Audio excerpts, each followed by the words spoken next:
محمد أبا أحد من رجالكم ولكن رسول الله وخاتمه. وقال النبي صلى الله عليه وسلم وإنه سيكون في أمتي كالقرون ثلاثون كلهم يزعم أنه نبي وأنا خاتم النبيين لا نبي بعدي. رواه أبو داود. محترم بزرگوں دوستوں اور عزیز ساتھی، اللہ تعالیٰ کا بہت بڑا فضل و کرم اور اس کا احسان عظیم ہوا کہ اس نے ہم سب کو دین کی نسبت دے رکھا. یہ اللہ کی توفیق سے ہم سے بڑھا. اللہ تعالیٰ سے دعا کرے کہ اللہ تعالیٰ ہمیں صحیح بات کہنی کی، پھر ہم سب کو سمجھ کی، پھر اس پہ عمل کی توفیق عطا کرے. دیکھیے، اسلام کی بنیاد دو چیزوں پر ہے، ایک ہے عقیدہ اور ایک ہے عمل. ایک ہے عقیدہ اور ایک ہے عمل. عقیدے کا تعلق دل سے ہے، عمل کا تعلق اعضائے جوارح سے ہے. عقیدہ ایک ایسا امر اور ایک ایسا مسئلہ ہے کہ عقیدے میں ذرہ برابر بھی کھوٹ اور نقص ہو جائے تو نجات نہیں مل سکتی، یہ طے بات ہے.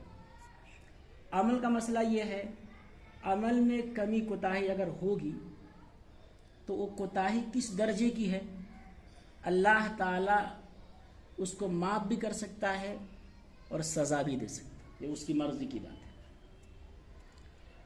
تحفظ ختم نبوت، یہ اصل میں ہے عقیدہ ختم نبوت کی حفاظت.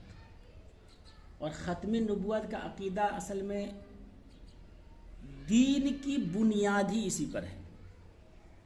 اگر یہ عقیدہ بیچ سے نکال دیا جائے تو دین کی اصل اور دین کا جڑ جو ہے وہی ختم ہو جائے. چونکہ آپ صلی اللہ علیہ وسلم کا آخری نبی ہونا یہ ایسا عقیدہ ہے کہ پورے دین کا مدار اس پر رکھ دیا گیا ہے. آپ صلی اللہ علیہ وسلم اگر آخری نبی ہیں تو آپ کا لایا ہوا دین بھی آخری دین ہے، آپ پر اتاری گئی کتاب بھی آخری کتاب ہے، اور ہم آخری امت ہیں. اور اگر آخری نبی احمد مصطفیٰ محمد مصطفیٰ صلی اللہ علیہ وسلم کو کوئی نہیں مانتا ہے تو اس کا مطلب یہ ہے کہ کوئی اور دین بھی آئے گا، کوئی اور کتاب بھی آئے گی، کوئی اور نیا نبی آئے گا، کوئی اور امت آئے گی. اب دین بالکل منہدم ہو جائے گا، دین بالکل منہدم ہو جائے گا. اور یہ فرقہ نہیں ہے. فرقہ تو تھوڑا بہت آپسی اختلاف کو کہتے ہیں، جیسے بریلی، دیوبندی، اہل حدیث، شیعہ، سنی، یہ سب اختلاف ہے مگر گنجائش کے درجے میں. کسی کا نجات اول وہلہ میں ہوگا، کسی کو اپنے گناہوں کی سزا پانے کے بعد ہوگا، مگر یہ سب فرقہ داخلی فرقہ ہے، باہری فرقہ نہیں. یہ فرقہ ہی نہیں ہے، یہ فتنہ ہے. فرقہ اور فتنہ میں زبردست فرق ہے.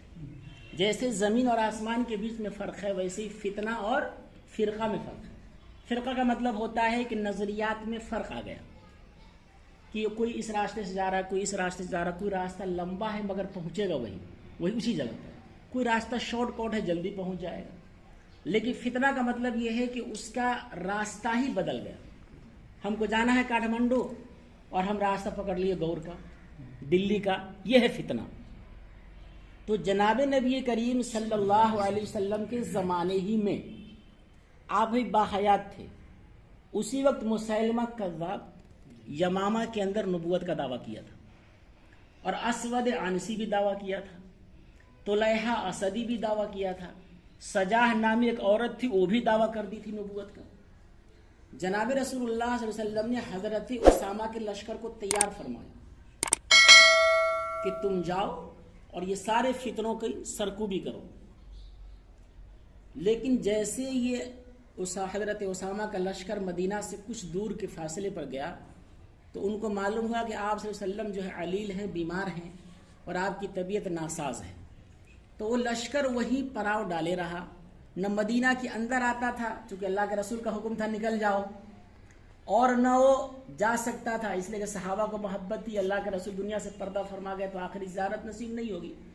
اس لیے جب تک آپ بستر مرگ پہ تھے، جب تک آپ بیمار تھے، اس حضرت اسامہ اور ان کا لشکر جو ہے وہی موجود تھا. جب جناب نبی کریم صلی اللہ علیہ وسلم کی وفات ہو گئی، وہیں پر پڑاؤ ڈالے، ترتیب وار صحابہ آتے رہے، اللہ کے رسول کی زیارت کرتے رہے، اور انفرادی طور پر جنازہ ہوا، انفرادی طور پر جنازہ لوگ پڑھتے رہے اور جاتے رہے۔ اب آپ کے پردہ فرما جانے کے بعد معاملہ یہ آیا خلافت کا، خلیفہ کون بنائے جائیں گے؟ تو مہاجرین اور انصار کے بیچ تھوڑا سا اختلافی نظریہ کے اعتبار سے ہوا۔ کوئی کہتے تھے منا امیر، کوئی کہتے تھے منا امیر۔ مہاجرین کہتے تھے ہم میں کا امیر ہوگا، انصاری کہتے تھے ہم میں کا امیر ہوگا۔ لیکن حضرت صدیق اکبر رضی اللہ تعالی عنہ کے فراست ایمانی کی بنیاد پر وہ فتنہ دب گیا، ختم ہو گیا، کوئی اختلاف نہیں رہا۔ جب حضرت صدیق اکبر رضی اللہ تعالی عنہ متفق علیہ خلیفہ بن گئے، اب بات آئی کہ اسامہ کے لشکر کو روانہ کیا جائے یا نہ کیا جائے۔ حضرت عمر جیسا جلیل القدر اور بہادر صحابی کہہ رہے تھے کہ حضرت اسامہ کے لشکر کو ابھی روک لیا جائے، چونکہ آپ صلی اللہ علیہ وسلم جیسے پردہ فرمائے ہیں، ادھر ارتداد کا دور ہے، کوئی کہتا ہے زکوٰۃ نہیں دیں گے، کوئی نبوت کا دعویٰ کیے بیٹھا ہے، کوئی کچھ، یعنی نئے نئے جو مسلمان تھے ان کے دل میں طرح طرح کی باتیں آ رہی تھیں اور طرح طرح کے فتنے پیدا ہو رہے تھے۔ تو حضرت عمر رضی اللہ تعالیٰ عنہ کی رائے یہ تھی کہ حضرت اسامہ کے لشکر کو ابھی روک دیا جائے، چونکہ دارالخلافہ جو ہمارا مدینہ ہے ابھی یہ مضبوط نہیں ہے، اللہ کے رسول کے پردہ فرما جانے کی وجہ سے ہم کشمکش کے شکار ہیں اور صحابہ پر عجیب طریقے سے مایوسی چھائی ہوئی ہے، اس لیے کچھ دیر میں توقف کر لیا جائے۔ مگر حضرت صدیق اکبر رضی اللہ تعالی عنہ کی رائے یہ تھی نہیں، اللہ کے رسول نے اسامہ کے لشکر کو روانہ کر دیا تو کر دیا، اب وہ لشکر جائے گا۔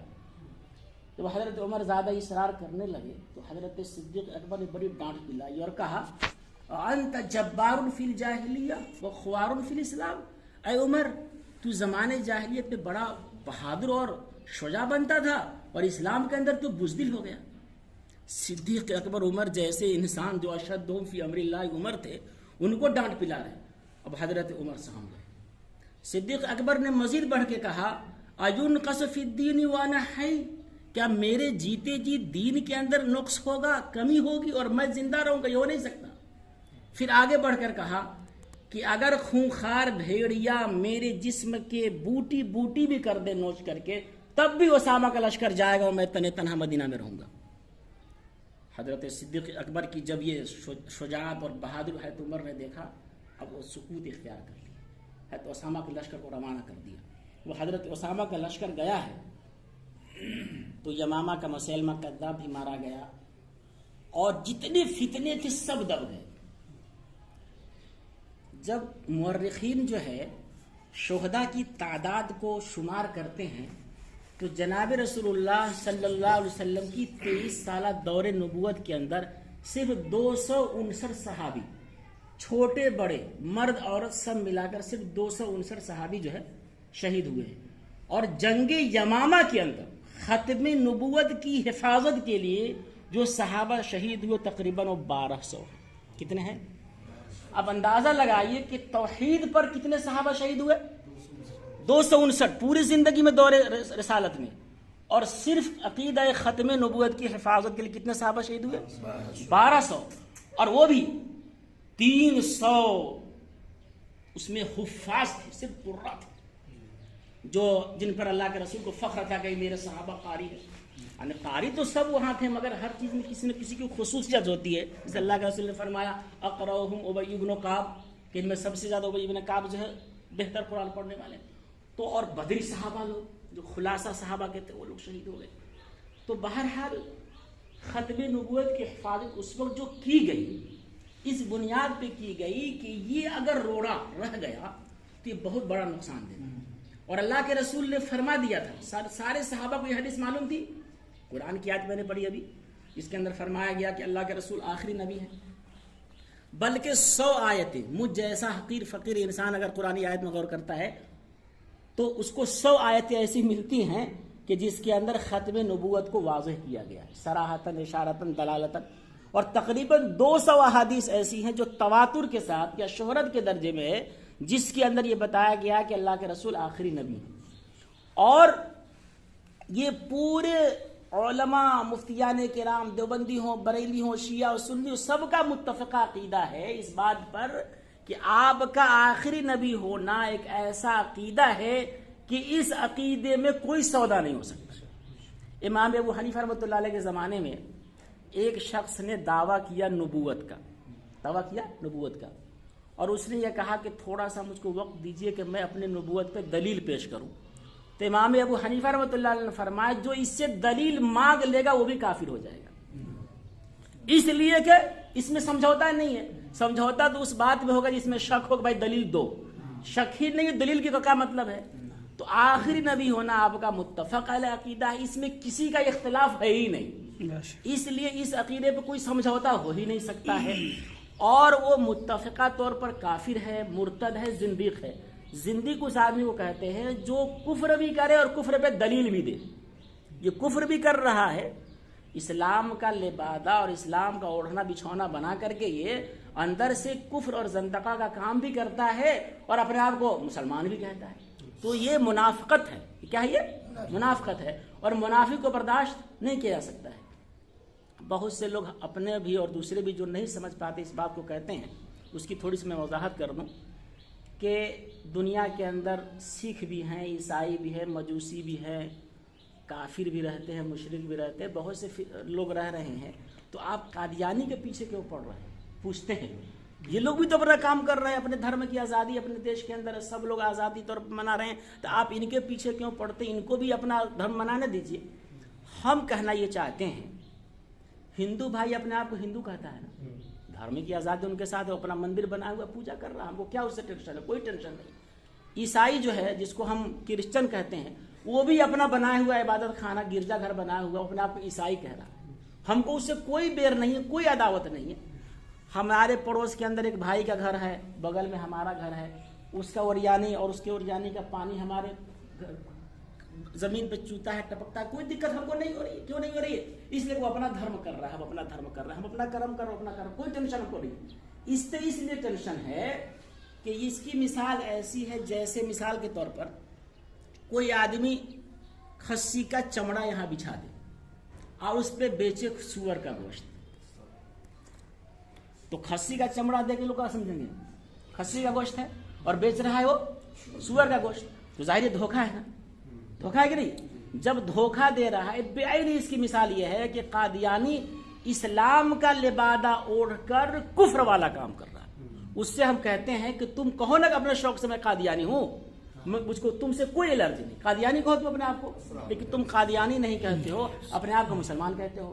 پھر تم ہماری طرف مسجد بنا لیتے ہو، جو کہ مسجد نہیں، وہ مرزا باڑہ ہے، اس کو مرزا باڑہ کہیں گے۔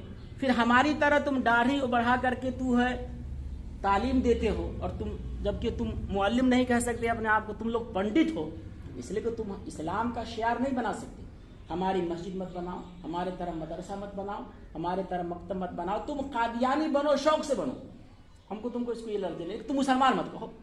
اپنے نیپال کے اندر احمدیہ سنگ کر کلو درتا کرایا ہوا ہے، کاٹمانڈو میں بھی کرایا ہوا ہے، اور اس کا بیر گنج کے اندر بھی ہے۔ بیر گنج سے ہم لوگ گئے ہوئے تھے، پچھم طرف 25 کلومیٹر ہے تقریباً، تو وہاں پرسونی بھٹا کی جگہ ہے، وہاں کالج ہے باضابطہ، اس کی اندر کالج کے اندر مسجد ہی کی طرح شکل میں مرزا باڑہ بنا ہوا ہے، وہاں کا تو بہت برا ہے، 40 گھر قادیانی کو، اور اس میں بھی افسوس کی بات یہ ہے کہ جو بچے کھوچے مسلمان ہیں نا، ان کے بچے بھی اسی کالج میں جاتے ہیں، اور وہ کالج منظور شدہ ہے گورنمنٹ سے۔ تو اب وہاں جب جا کے ہم لوگ ملے ہیں، ان سے کہے تو ان کا کہنا یہ تھا کہ انگلش ہندی پڑھنے جاتا ہے۔ بھائی جب انگلش ہندی پڑھنے جاتا ہے، دھارمک کام وہاں کیوں کرتا ہے؟ پھر ان کا قادیان سے باضابطہ جلسہ میں، سالانہ جلسے میں، وہ قادیان سے وہاں آدمی آتا ہے، اور وہاں آنے کے بعد میں جو بچے ہونہار ہوتے ہیں اس کو قادیان بھی لے جاتا ہے۔ ایک آدمی اسی مجلس میں بیٹھا ہوا، جب ہم لوگ بات کر رہے تھے ان سے، تو اس نے کہا کہ دیکھیے ہم کو بھی بھولا بھٹکا کر کے یہ لوگ قادیان لے گیا تھا، لیکن وہاں جب ہم گئے تو اس کا جو جلسہ ہوتا ہے وہ جلسہ نہیں، وہ سالانہ حج ہے قادیانیوں کا، سالانہ حج ہے۔ تو وہ بتایا ہم کو، ہم تو کتابوں میں پڑھے تھے کہ سالانہ حج ہے، لیکن جب وہ بتایا تو ہم کو اور بھی تصدیق ہو گئی۔ وہ کہا گیا کہ جیسے ہم لوگ صفا مروہ کی صحیح کرتے ہیں نا، تو ان کے یہاں بھی اسٹیشن جو قادیان ہے وہاں سے جو اترتے ہیں تو تو وہاں سے لے کر جو مرزا کا بیٹھنے کی جو جگہ ہے جہاں پر وہ بیٹھتا تھا، تصور جماتا تھا تو اس کو شیطانی وسواس خیال وغیرہ آتے تھے، تو اس جگہ سے لے کر یہاں تک وہ لوگ دوڑ لگاتے ہیں، تو اس کو صحیح بین صفا والمروہ کا درجہ دیتے ہیں وہ لوگ. اور جہاں پر یہ بیٹھ کر کے تصور جماتا تھا اس کو یہ غار حرا کا درجہ دیتے ہیں. اور جو مرزا کا جو قبر ہے اس کو روضہ رسول کا درجہ دیتے ہیں. تو یہ کہا کہ جب ہم وہاں تک پہنچے تو ہم کو کہیں پر جو ہے اتنی سمجھ میں بات تو نہیں آئی، مگر اس کے جب مزار پہ پہنچا تو لکھا ہوا تھا لا الہ الا اللہ مرزا رسول اللہ.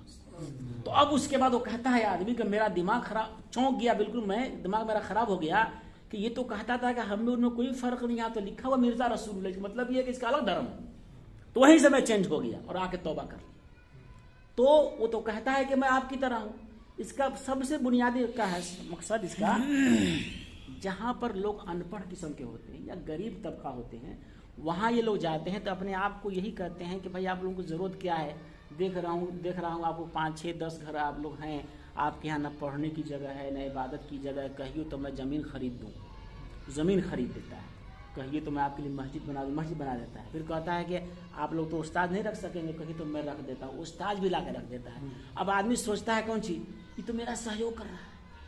4 5 گاؤں 12 ضلع کا میں نے خود دیکھا ہے، وہاں جا کر کے ان سے ملا ہے. ان میں کے بعد لوگ کہتے تھے کیا اتنا دن سے پہلے آپ کہاں تھے، یہ تو ہم کو سہیوگ کر رہا ہے، مفت میں پڑھا رہا ہے، مفت میں زمین خرید کے دے دیا ہے. اس طرح کی باتیں. پھر یہاں تک کہ ہم ان میں کوئی فرق نہیں ہے، ہماری طرح داڑھی رکھے بعد ٹوپی رکھا رہتا ہے، تو ہم ان میں کیسے فرق ہے، ہماری ضرورت کا خیال کرتا ہے، طبیعت گھر میں خراب ہو جاتی ہے تو 10 20 ہیلپ کر دیتا ہے، ہمارے بچوں کو نوکری دے رہا ہے. اس طریقے سے وہ ورغلا، تو پیسہ اس کے پاس بہت ہے اور لندن سے سارا اس کو پیسہ آتا ہے. تو یہ جو ہے اللہ کے رسول نے جو فرمایا تھا کہ میری امت میں 30 بڑے دجال اور مکار پیدا ہوں گے، اللہ کے رسول کی حدیث ہے. اور ان میں کا ہر ایک یہ کہے گا کہ میں نبی ہوں، مگر سن لو میں آخری نبی ہوں، میرے بعد کوئی نبی آنے والا نہیں ہے. یہ حدیث کے مطابق علماء حضرات جانتے ہیں، فتح الباری بخاری شریف کی ایک شرح ہے جو حافظ ابن حجر عسقلانی بہت بڑے محدث ہیں ان کی لکھی ہوئی ہے. اس طرح عمدۃ القاری ایک کتاب ہے جو علامہ عینی ہمارے حنفی مسلک کے بہت بڑے عالم، بہت بڑے محدث، ان کی لکھی ہوئی ہے. اس دونوں کتاب کے اندر جو اس حدیث کی وہ جو وضاحت جو وہاں موجود ہے، اس میں وضاحت میں لکھا ہوا ہے کہ انما المراد من قامت لہ شوکہ، کہ 30 کا جو ذکر اللہ کے رسول نے فرمایا ہے تو یہاں پر تحدید مقصود نہیں ہے کہ 30 ہی ہوں گے، بلکہ 30 سے مراد وہ ہیں جو جن کے پیچھے بہت بڑا جتھا بھی ہو جائے گا، یعنی ایمان قبول کرنے والے ان پر بہت لوگ ہو جائیں گے، وہ 30 مراد ہیں. نہیں تو چھوٹے موٹے تو بہت ہوتے رہیں گے. جیسے ابھی ہندوستان میں فی الحال شکیل بن حنیف نے نبوت کا دعویٰ کر دیا ہے، ابھی فی الحال شکیل بن حنیف وہ بھی دعویٰ کر دیا نبوت کا. اس سے پہلے بھی بہت لوگ آئے. تو یہ جو ہے مرزا غلام محمد قادیانی، جس کا نام ہے غلام احمد، اس کے جو ہے گاؤں کا نام ہے قادیان، اس کی وجہ سے قادیانی ہم اس کو کہتے ہیں. اور یہ پنجاب صوبہ جو ہندوستان میں ہے، اور جیسے اپنے یہاں نگر پالکا ہے تو وہاں بٹالہ اس کا تحصیل ہے اور ضلع اس کا گرداسپور ہے. تو اس کا نام ہے مرزا غلام احمد. اس کے باپ کا نام ہے غلام مرتضی، اور اس کے دادا کا نام ہے عطا محمد، اور اس کے پردادا کا نام ہے گل محمد. اور یہ سن 1838 یا 1839 عیسوی، دونوں تاریخ میں بات مل رہی ہے، اس وقت یہ پیدا ہوا. اور ہندوستان میں اس وقت جو ہے انگریزوں کی حکومت تھی اور ہندو مسلم سب مل کر کے جنگ آزادی لڑ رہے تھے. تو انگریزوں نے یہ سوچا کہ جب تک مسلمانوں میں پھوٹ نہیں ڈالا جائے گا، ہندو مسلم جب تک بکھریں گے نہیں، جب تک یہ جنگ آزادی کی تحریک کمزور نہیں ہوگی، تو اس نے قادیان کے اندر، چونکہ اس کا باپ جو تھا نا مرزا غلام احمد کا باپ غلام مرتضی، اور اس کا دادا جو تھا یہ سب نوکری کرتا تھا انگریز کی.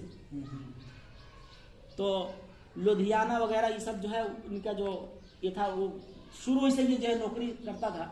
تو اس طریقے پر اس نے اس کو اکسایا کہ تم جو ہے کچھ نہ کچھ کرو. تو اب اس نے جو ہے شروع کے اندر جو ہے نبوت کا دعویٰ نہیں کیا، چونکہ جانتا تھا کہ مسلمہ کذاب یا اسود انسی، جس کو صحابہ نے پوچھا بھی نہیں کہ تم کیسے نبی ہو، سیدھے گردن اڑائی ہے، تو انجام مسلمان بھی ہمارے ساتھ کر سکتے ہیں. اس لیے کہ یہ تو معاملہ ڈھکے چھپا نہیں ہے کہ کوئی آدمی ہم پر ایمان لائے گا. اس لیے پہلے اس نے نہیں کہا کہ میں نبی ہوں، پہلے یہ کہا کہ میں اسلام کا خادم ہوں. اور روحانی خزائن کے نام سے ایک کتاب جو ہے لکھنے کا وعدہ کیا اور کہا کہ 50 جلدوں میں کتاب لکھوں گا جس میں اسلام کی حقانیت کو ثابت کروں گا، اور 50 کا نام لے کر خوب چندہ بٹورا یہ، اور بعد میں 5 جلدیں اس نے لکھی، اور 5 جلد لکھنے کے بعد یہ کہہ دیا کہ 5 میں اور 50 میں صرف 0 کا فرق ہے، اس لیے 5 ہی سے کام چل جائے گا۔ دیکھیے کتنا بڑا دھوکہ دیا یہ، اور چندہ سب کو ختم کر گیا۔ اور اس کا کریکٹر کے بارے میں تو آپ سنیے گا تو آپ لا حول ولا قوت الا باللہ پڑھیے گا۔ یہ شریف انسان بھی نہیں تھا، یعنی غیر محرم عورت سے جو ہے ہاتھ پاؤں وغیرہ دبواتا تھا، رات رات بھر پنکھا جھلواتا تھا، یعنی کریکٹر کا بہت گندا انسان تھا یہ۔ گانجا تک پیتا تھا، فیم تک یہ کھاتا تھا، اس کی زبان سے برابر بدبو آتی تھی، یعنی نشیلی ہر چیز استعمال کرتا تھا۔ یہ کریکٹر کا بہت گھناؤنا انسان تھا۔ تو اب اس تفصیل سے بات ہوگی تو لمبی ہو جائے گی۔ بہرحال یہ شخص جو ہے کریکٹر کا بہت لوج تھا، شریف انسان بھی نہیں تھا۔ اور نبوت کی تو بات آپ لوگ جانتے ہی، بھائی جو نبی ہوتا ہے اس کا بچپن سے 55 تک کتنا صاف ستھرا آئینے کی طرح جھلکتا ہوا ہوتا ہے، کوئی گوشہ کوئی شوشہ عیب والی بات اس میں نہیں ہوتی ہے۔ لیکن یہ شخص تو خیر کسی کام کا تھا ہی نہیں، اور کام کا بھی ہو تو کیا ہوگا؟ ابو بکر صدیق سے کوئی آگے بڑھ جائے گا کام میں، عمر فاروق سے کوئی آگے بڑھ جائے گا، عثمان علی سے کوئی آگے بڑھ جائے گا۔ تو بہرحال یہ تو متفقہ عقیدہ ہمارا ہے کہ آخری نبی آپ صلی اللہ علیہ وسلم آ گئے، اب کوئی نبی آنے والا نہیں ہے۔ ہاں اس دین کو قیامت تک چلنا ہے۔ تو اللہ کے رسول نے فرمایا سیکون بعدی خلفاء، کہ میرے بعد خلفاء ہوں گے، وسیکون کثیر، اور وہ خلفاء ایک دو نہ ہوں گے، زیادہ ہوں گے۔ یعنی نبوت ختم، خلافت چلے گی۔ صدیق اکبر کی خلافت آئی، عمر فاروق کی خلافت آئی، عثمان علی کی آئی، علی مرتضیٰ کی آئی، امیر معاویہ کی آئی۔ اس کے بعد یہ خلافت کا دور تا قیامت چلے گا، اور علماء کی شکل میں چلے گا، محدثین کی شکل میں چلے گا، مبلغین کی شکل میں چلے گا، داعین کی شکل میں چلے گا۔ یعنی یہ خلفاء جو ہے دین کا کام کریں گے، نبوت جاری نہیں ہوگا۔ مطلب نا حضرت عیسیٰ علیہ السلام قرب قیامت جو آئیں گے تو نیا نبی تھوڑے ہوں گے، نبی تو بنائے جا چکے ہیں۔ البتہ حضرت عیسیٰ علیہ السلام کو اللہ رب العزت نے آسمان پہ زندہ رکھا ہے، وہ نزول فرمائیں گے۔ عیسیٰ علیہ السلام آسمان سے نزول فرمائیں گے، پھر امام مہدی کا ظہور ہوگا، اس کے بعد خروج دجال ہوگا، پھر اس کے بعد دجال مارا جائے گا، پھر یاجوج ماجوج کا خروج ہوگا، وہ سب مر مٹ جائیں گے۔ پھر اس وقت اسلام اپنے شباب پہ آ جائے گا، اما السیف و اما الاسلام، یا تو اسلامی اسلام ہوگا اور نہیں تو جہاد ہوگا پھر ان لوگوں سے۔ یہودی جو ہے یہ چھپتے پھریں گے پتھر کے اوٹ میں، پھر بھی پتھر کہے گا ھذا رجل یہودی، جو یہ یہودی آدمی یہاں چھپا ہوا ہے نا۔ تو اس وقت اسلام پھر اپنے شباب پہ آ جائے گا، دور قرن اول کے طرز پہ آ جائے گا۔ لیکن وحید عیسیٰ علیہ السلام بھی پردہ فرما جائیں گے، پھر آہستہ آہستہ پھر زوال آئے گا۔ اور جب اشرار خلق دنیا میں رہ جائیں گے، چونکہ ایک ہوا چلے گی، اس ہوا کو لوگوں کے ناک کے ذریعے سے وہ ہوا انسان کے بدن کے اندر چلی جائے گی، پھر سارے لوگ اچھے لوگ جس نے بھی اللہ اللہ، جس کے اندر بھی ایمان ذرہ برابر بھی ہوگا، وہ دنیا سے روپوش ہو جائیں گے، چلے جائیں گے۔ اب اس کے بعد اشرار خلق تو قیامت آئے گی۔ تو تا قیامت تو یہ چلنا ہے دین کو، لیکن خلافت کے ذریعے، نبوت کے ذریعے نہیں۔ اور جب خلفاء کا آنا بند ہو جائے گا تو اب قیامت آ جائے گی۔ کیا ہو جائے گی؟ اب قیامت آ جائے گی۔ اس لیے ہم کو اس بات کو سمجھنا ہے کہ یہ فرقہ نہیں ہے کہ چلو بھائی کیا ہے وہ اپنا کر رہا ہم کر رہے، یہ فرقہ نہیں ہے، یہ کیا ہے؟ یہ فتنہ ہے۔ اور یہ فتنہ ایسا ہے کہ ڈائریکٹ ایمان پر ضرب لگاتا ہے۔ اگر کوئی آدمی ذرہ برابر اس میں شک کر لے کہ اللہ کے رسول کے بعد بھی کوئی نبی آئے گا، جیسے یہ قادیانی جو ہے پہلے کہا کہ اسلام کا خادم ہوں، بعد میں کہا کہ میں بیت اللہ ہوں، یعنی مجھ پر اللہ کی تجلی اترتی ہے جیسے بیت اللہ پہ اللہ کی تجلی اترتی ہے۔ بعد میں اس نے یہ کہا کہ میں ہی عیسیٰ مسیح موعود ہوں، مجھ کو عیسیٰ مسیح موعود مان لو۔ پھر بعد میں وہ کہتا ہے کہ میں مہدی ہوں۔ پھر بعد میں کہا، اس نے یہ بھی کہا کہ میں کرشن جی بھی ہوں، اس نے یہ بھی کہا، یعنی عجیب عجیب یہ دعویٰ کیا، ایسا دعویٰ کیا ہے کہ پاگل جو کہتا ہے نا اس طریقے سے یہ دعویٰ کیا۔ بعد میں کہا کہ میں ذلی بروزی نبی ہوں، یعنی میں نبی تو نہیں مگر نبوت کا سایہ مجھ پہ پڑتا ہے، نبوت کا تھوڑا سا عکس مجھ پہ بھی آتا ہے۔ اب بعد میں آہستہ آہستہ کہنے کے بعد اب کہتا ہے کہ میں بھی نبی ہوں، میں بھی نبی ہوں۔ تو آہستہ آہستہ یہ قدم بڑھایا ہے، اور پھر کہتا ہے کہ میں نے اللہ کے رسول کی اتنی اتباع کیا کہ متابعت نبوی سے میں نبی بن گیا۔ تو اس گدھے کو سوچنا چاہیے کہ صدیق اکبر سے زیادہ متابعت کس نے نبی کی ہوگی؟ تو صدیق اکبر تو نبی بن ہی نہیں سکے، عمر فاروق تو اتنا اتباع کیے تو بن ہی نہیں سکے، تم کیسے گدھے بن گئے؟ اور اتباع کو بھی میں بتایا، اس کی اتباع تو ایسی ہے کہ جو افیم اور نشیلی چیزیں کھاتا تھا، شراب تک یہ نوش کرتا تھا۔ تو بہرحال یہ مختصر سی بات ہے۔ اب ہم کو اس پر غور کرنا ہے، قادیانی ہمارے یہاں ہے یا نہیں، اس سے ہم کو بحث نہیں، ہوگا کہ نہیں ہوگا وہ تو پیچھے کی بات ہے. اپنی حفاظت کہ ہم کو یہ عقیدہ معلوم رہے گا یا ہمارے دوستوں کو معلوم رہے گا، بھائیوں کو معلوم رہے گا، تو ایسی نوبت آئے گی تو نوبت سے پہلے ہم محفوظ رہ جائیں گے. نہیں تو ہمارا تجربہ یہ ہے جو قادیانی شکار ہو جاتا ہے وہ باز نہیں آتا ہے، پھر لوٹتا نہیں ہے. ہم لوگ چاہتے مطلب چلے گئے مگر لوٹنا نہیں، اس لیے کہ پیسہ کی ایسی وہ دکھاتا ہے، زمین خرید کے دے رہا ہے، بچی کی شادی ہے تو سیدھے پیسہ اڈیل دے رہا ہے، بیمار ہے تو سیدھے ہاسپٹلائز کر دے رہا ہے. گورنمنٹ تک اس کا اثر و رسوخ ہے، گورنمنٹ تک. ابھی تو اللہ کے فضل سے ایک کام ضرور ہوا ہے ہمارے یہاں کہ یہ جو آپ کو ہے نا مسلم کیا بولتے ہیں اس کو آیوگ اپنے یہاں، جس کا شمیم صاحب جو وہ ہے ادھیکش ہیں، تو اس کی طرف سے ایک پتر جاری کیا گیا تھا، لیٹر جاری کیا گیا تھا جس کے اندر قادیانیوں کو کافر قرار دیا گیا ہے. اور یہ پھر آپ کو گرہ منترالیہ میں بھی گیا تو اس نے بھی باضابطہ جاری کر دیا ہے، پورے ضلع کے سی ڈی او کو جا چکا ہے پتر. اب ضرورت یہ ہے کہ اس کو ہم معلوم کریں، اس کو لیں، وہ ادھیکار بھی ہم کو مل گیا ہوا ہے جس سے ہم کھوج بوجھ کر سکتے ہیں. وہ پتر ہے، اس کو آپ دیکھیں گے تو باضابطہ اس میں لکھا ہوا ہے کہ جمعیت علماء نیپال، جمعیت علماء اسلام اور انیک جو ہے سنگ سہستہ نے جو لکھ کر کے ہم کو دیا، اس کے مطابق جو ہے یہ قادیانی کافر ہیں، یہ اپنے قطعی بیدی پر پرتیبند لگاویں، اور گورنمنٹ اس میں ادھیکار ہم کو مل چکا ہے. تو ہم چاہیں گے تو اس حساب سے بھی ہم کر سکتے ہیں، لیکن اپنا تحفظ. اب بھائیوں کو جب عقیدے کا پتہ ہوگا تو اس سے بچ جائیں گے، اور جب شکار ہو جائیں گے تو بچا نہیں سکتے ہیں. تو یہ مختصر سی بات ہے. باقی حضرت مفتی صاحب ہمارے جو ہے سرپرست بھی ہیں اور ہمارے ساتھی بھی ہیں ماشاءاللہ. آپ ہماری زبان ہو سکتا ہے نہ سمجھ پائے ہوں کہیں تو آپ بالکل سمجھ گیا جی. اتنے واضح اور ہم اپنی زبان میں بولتے ہیں نا تو لوگ نہیں سمجھتے.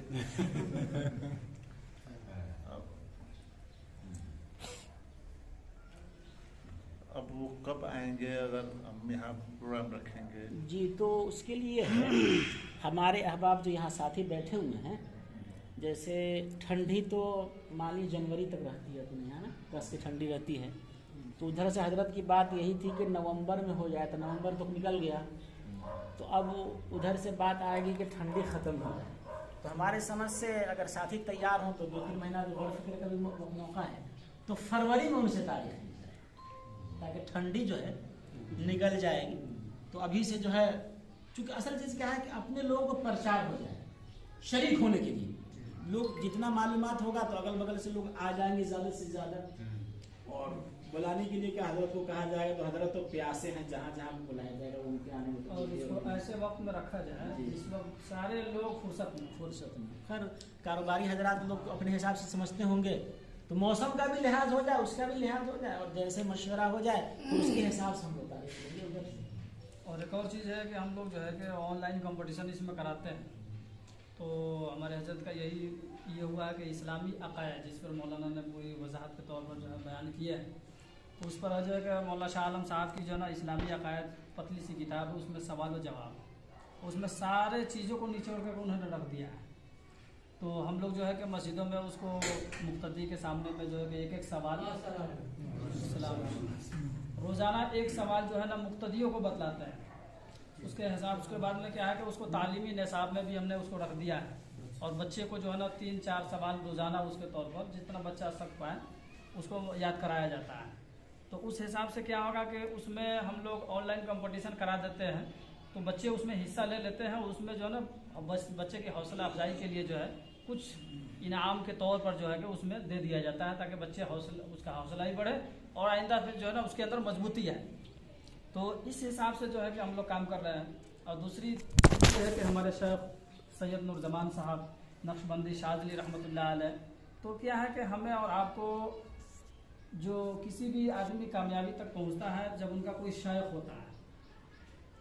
جیسے کہ اکیلی بکری کو جو ہے نا بھیڑیا جو ہے کہ ختم کر دیتی ہے، تو اسی حساب سے جو ہے کہ جب ہمارے اوپر کوئی شیخ نہ ہو، جب کوئی ہماری تربیت کرنے والے نہ ہو، تو کیا ہے کہ ہمیں شیطان جو ہے نا ختم کر دے گا، اچک لے گا وہ. جب ہم شیطان کے بہکامے میں آ جائیں گے تو اسی حساب سے جو ہے کہ ہم لوگ جو ہے نا شیخ سے جڑ کر کے جو ہے نا اپنے دل کی اصلاح اور اپنی اصلاح، جس نے بھی کامیابی حاصل کیا ہے شیخ کے دائرے میں کیا ہے، اور شیخ کی تربیت جب تک نہیں ہوئی ہے کامیابی نہیں مل پائی. آدمی جو ہے کہ